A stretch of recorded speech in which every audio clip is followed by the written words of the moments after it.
शाका इतना कंजूस था कि ईद के दिन किसी भी रिश्तेदार के घर नहीं गया। वो सोच रहा था पैसे बचाऊंगा ताकि शबनम को डेट पर ले जा सकूं। पहले उसे होटल में खाना खिलाऊंगा, फिर आइसक्रीम और वापसी पर गिफ्ट देकर प्रपोज करूंगा। पूरा प्लान सेट था, लेकिन अचानक मामा ठाकर अपने 5 बच्चों के साथ शाका के घर आ जाते हैं, जिन्हें देखकर शाका हैरान रह जाता है। बच्चे चिल्लाते हैं ईदी दो और फिर शाका पर धावा बोल देते हैं। कोई उसकी जेब में हाथ डाल रहा है तो कोई सीधा उसकी कमर पर चढ़ जाता है, जैसे ईद बोनस लेने आया हो। शाका गुस्से में लाल हो जाता है, लेकिन मजबूर होकर सबको ईदी देकर अपनी जान छुड़ाता है। अब वो सोफे पर लेटा हुआ उदास सोच रहा होता है। डेट का प्लान तो गया, तभी उसका फोन बजता है। शबनम कॉल कर रही होती है। वो कहती है, क्या शाका मुझे घुमाने नहीं लेकर जाओगे? अब देखिए शाका अपनी डेट कैसे पूरी करता है। अगले पार्ट में यह है शाका, जिसकी गलत हरकतों की वजह से किसी ने भी उसे ईद पर गोश्त नहीं दिया, जिस पर शाका सोचता है कि अपने मामा ठाकुर के घर जाता हूँ कि वहाँ पर तो गोश्त मिल ही जाएगा। शाका जैसे ही पहुँचता है, सबसे पहले शबनम से मिलता है, जो उसकी पक्की वाली माशूक होती है।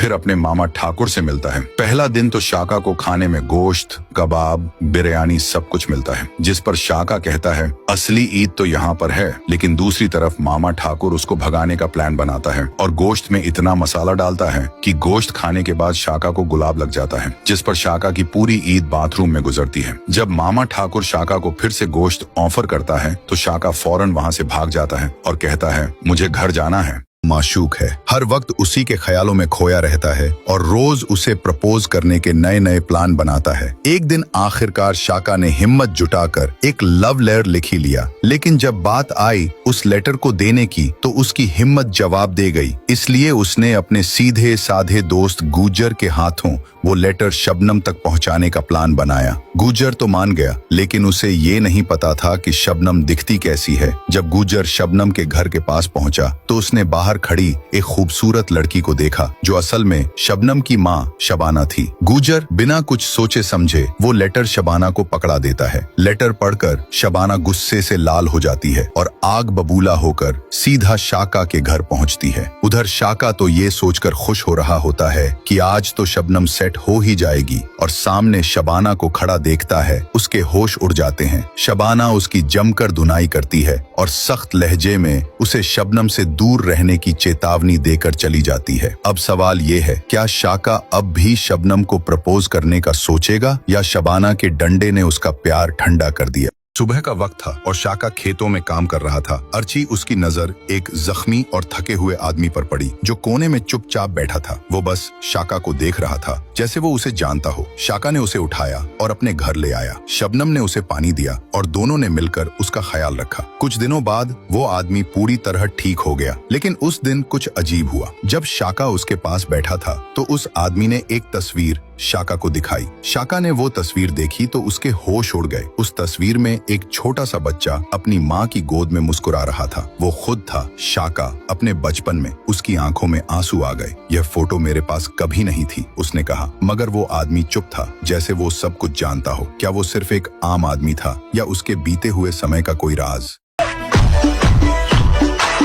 शाका एक अमीर आदमी था। उसकी जिंदगी ऐशो आराम से भरपूर थी और वह अपनी पत्नी शबनम के साथ बहुत खुशहाल जीवन जी रहा था। उसके पास सब कुछ था, पैसा, इज्जत और प्यार। फिर एक दिन उसका एक दोस्त आया और बोला, सट्टा खेलो, पैसा दोगुना हो जाएगा। शाका ने पहले मना किया, लेकिन फिर लालच में आकर उसने सट्टा लगाना शुरू कर दिया। शुरुआत में थोड़ा जीता भी, लेकिन फिर सब कुछ हार गया। उसका बिजनेस चला गया, घर बिक गया और बैंक बैलेंस खत्म हो गया। जिसके पास कभी सब कुछ था, आज वह सड़क पर आ गया। शबनम ने बहुत सहा, लेकिन आखिर में उसने कहा, प्यार है लेकिन भूख और तंगी अब बर्दाश्त नहीं होती, और वह चली गई। शाका अकेला रह गया, बेकार, परेशान और पछताते हुए।